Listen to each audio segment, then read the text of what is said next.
President Trump led a bribery quid pro quo plot with Ukraine. It was concerning. It was bad for U.S. security. Each of those statements may sound like the Democrats' arguments for impeachment, but each of them are actually from Donald Trump's own Ukraine point person on the National Security Council, Army officer Alexander Vindman, who reported this call to the White House lawyers twice and gave today's damning testimony to Congress, knowing it puts heat on the president as well as on Trump loyalist Gordon Sondland, that Trump donor and handpicked ambassador who is facing questions now from House Democrats over whether he actually committed perjury in his deposition. This is part of Vindman's testimony we didn't even have time to get to yet earlier in this show, because he's telling Congress that Sondland emphasized the importance of Ukraine investigating the Bidens and how he told Sondland those statements were inappropriate because a Biden plot had nothing to do with security. So how does that compare? Well, Sondland had testified he recalled no discussions with any White House official about Biden or his son and didn't recall pushing any such investigation into the Bidens. Now, there may be wiggle room there with the word recall, but Vindman is laying out a story that contradicts Sondland. Meanwhile, Trump allies have not landed on a cohesive plan to combat this avalanche of evidence. An aide and family member who is usually behind the scenes, meanwhile, stepping out with a broad defense today. He hasn't done anything wrong, and at this point, they've investigated him over and over and over again. The president's record of accomplishments is unimpeachable. Kushner, an attorney, should know that impeachment is not about accomplishments in office. Richard Nixon had a very productive accomplishment record on policies ranging from creating the Environmental Protection Agency to the Anti-Ballistic Missile Treaty. Congress didn't think any of that canceled out the high crimes they found related to an election. Meanwhile, Vindman has proven such a devastating witness, both for what he said and as a decorated veteran, that some conservatives are rushing to try to sort of cancel that out with a smear, with lies and character assassination. Now, I'm only going to show you a very brief portion of those attacks, followed by the condemnation they've received as shameful by lawmakers from both parties. A U.S. national security official who is advising Ukraine while working inside the White House, apparently against the president's interest. He is incredibly concerned about Ukrainian defense. I don't know that he's concerned about American policy. His main mission was to make sure that the Ukraine got those weapons. Look, I'm not going to question the patriotism of any of the people who are coming forward. When you have people that basically are willing to put their life on the line for all of us, for us to denigrate in such a manner, it's just not who I am. It's not how I was raised. It is shameful to question their patriotism, their love of this nation, and we should not be involved in that process. We're joined now by former federal prosecutor John Flannery and David Frum, a former speechwriter for George W. Bush and a senior editor for The Atlantic. Good evening, folks. Good evening. David, your view of what today's testimony means and whether the backlash to Vindman reflects the strength of what he said. Look, if they had good arguments, they wouldn't make bad ones. People have been complaining about the president's talking points and their weakness, but they've got a difficulty. They've got a legal difficulty. And the first is that most of the people defending the president aren't very smart. And second, the president is very, very guilty. So that puts you, that creates a difficult situation with which to come up with talking points.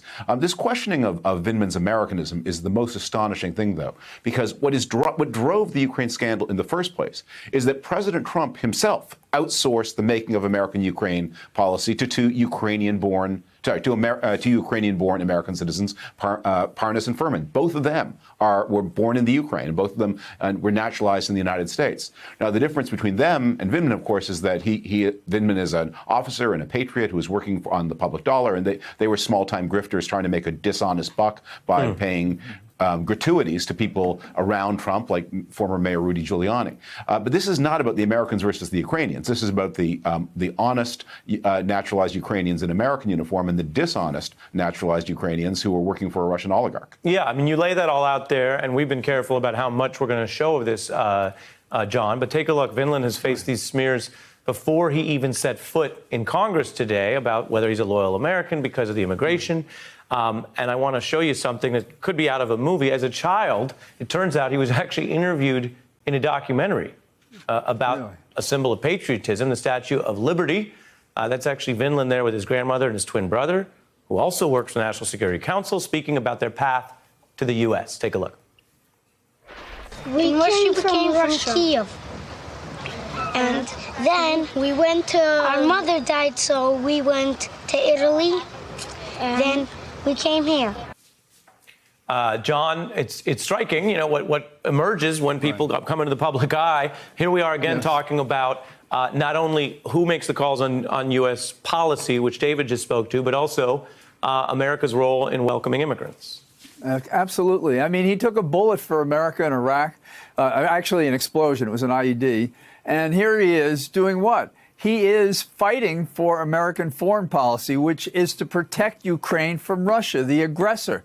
And who are the people who are not supporting American foreign policy? From Mr. Trump to Giuliani to Volker to Sondland, that whole group of people, they're the enemies of the people. And this person is coming forward to protect Ukraine, but also the integrity of the White House, not to be using our power and withholding $391 million in defense money from Ukraine to protect itself from Russia in exchange for personal favor to the president. We tried. Well put. Well, look, I think you both nailed it. We reported it. We're going to move on from the smear, having cashed that out. I want to get into the other two pieces for both of you, and you're both in this segment in part because John has worked as a congressional investigator, and David, you have the insights from being at the White House. My question to both of you is, I'm coming to you here on a news night where we first got the actual resolution for the impeachment of the president. It's a big deal on the rules and the vote on Thursday, setting up the rules for the impeachment. Since I came out on the air, the Democrats have released the lengthier underlying rules, and we're getting into the weeds, but the weeds might determine where this whole thing goes, John.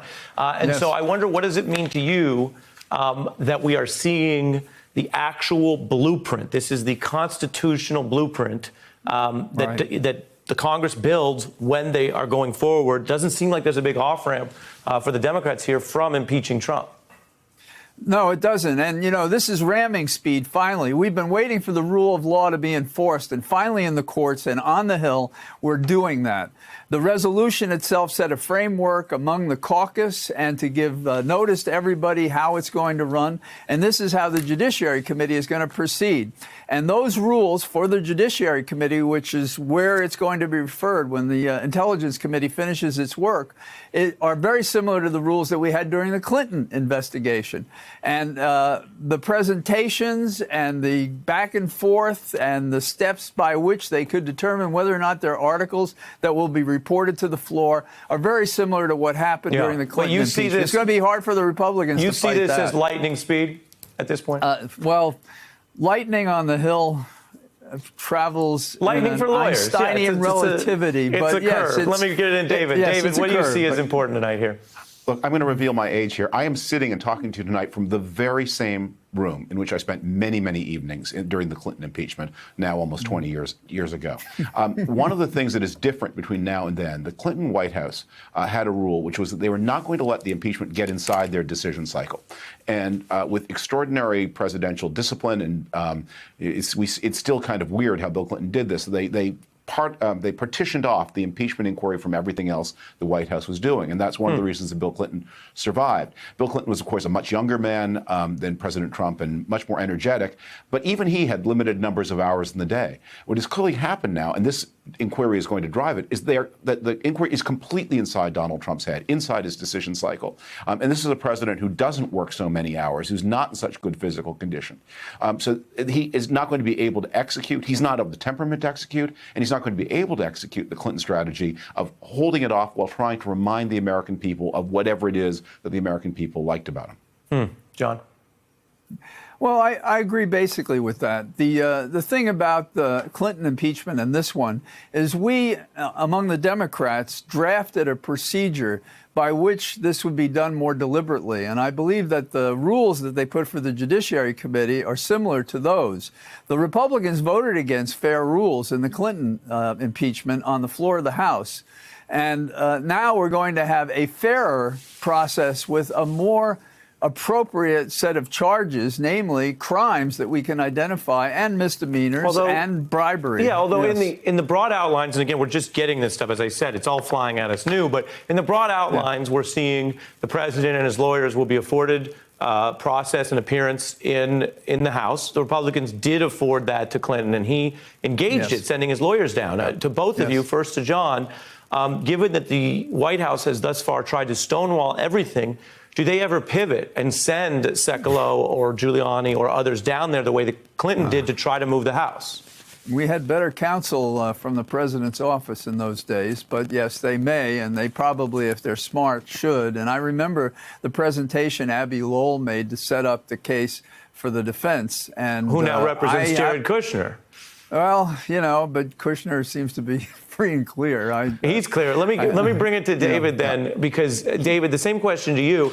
Donald Trump, as you know, is full of branding contradictions. Yeah. One of them, as you and I have discussed before, would be claiming to fight all the time when actually running away, in court settling, etc. Here, they're stonewalling. Do they ever pivot? Well, one of the things we saw when the president made a statement about Baghdadi with all its fictitious details, there's a real question of how connected Donald Trump is to reality. And it's hard to make good legal decisions when you won't accept the truth about your legal jeopardy. One other difference that I think is going to come up in this process, and it's going to come up later when this affair goes to the Senate. In 1998, 1999, by the time the impeachment got to the Senate, the Republicans wanted to get it over with as rapidly as possible. The Senate process was quite short because by then the public had spoken. Clinton was polling in the low 70s, and the Republicans wanted to get it off their desks. It had backfired upon them.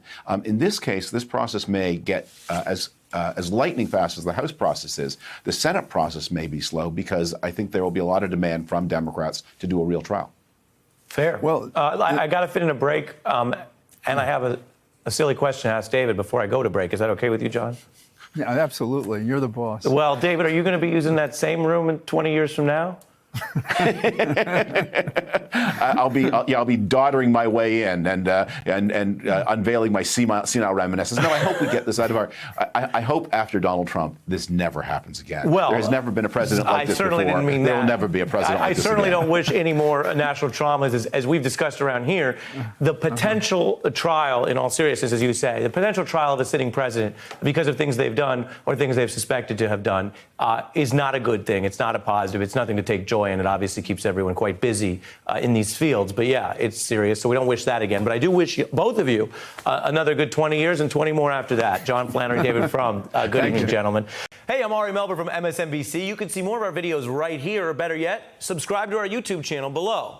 You could have been anywhere in the world, but you're here with us, and we appreciate that.